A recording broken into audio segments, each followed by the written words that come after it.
Ja, glede na to, da sem zdaj že nekako stalen gost svetovnega pokala na Pokljuki, ocenjujem, da je vsako leto boljše, letos izjemna kulisa, izjemni gledalci, tako da jaz mislim, da naslednje leto ne bom manjkal.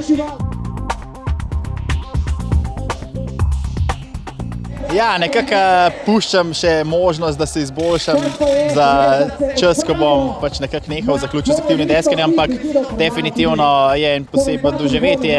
Jaz mislim, da nek moj cilj je na snegu početi čim več hobijev, nisem zdaj omejen samo na nekaj in poskušam nekako biti zelo fleksibilen, tako da po mojem mi pomaga včasih, vedno se naučim kaj novega, no.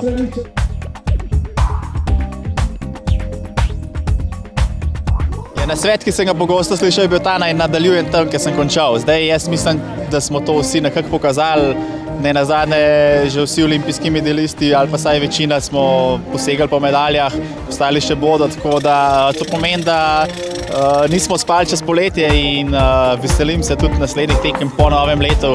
Naj bo leto 2015 še boljše, še uspešnejše, ampak jaz mislim, da se vam ni zabatno.